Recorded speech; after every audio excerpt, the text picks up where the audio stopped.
faisons-nous quand nous avons vu? Parce que tant qu'on n'a pas vu, on ne sait pas.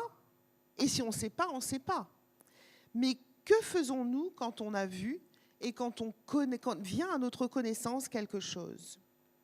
Que choisissons-nous de faire quand on nous présente un besoin que le Seigneur place devant nos yeux?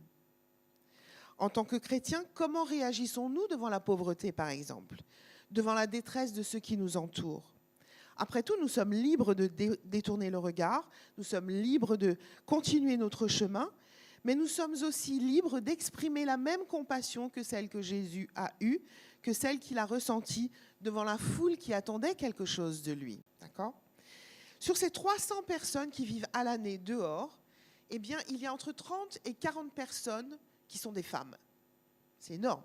Entre 30 et 40 personnes, entre 30 et 40% de femmes, donc de ces 300, vivent à la rue. Et encore, quand je vous dis ça, on est, je pense, loin de la réalité, parce qu'il faut se dire qu'il y a des femmes, il y a des gens, des femmes notamment, mais pas que, qui vivent tout simplement dans leur voiture, d'autres qui passent sous les radars, qui se cachent, et on va voir pourquoi ils se cachent, des gens qui ne déclarent pas être dans le besoin, parce que la honte, parce que la difficulté, parce que... Donc les chiffres ne sont pas tout à fait exacts.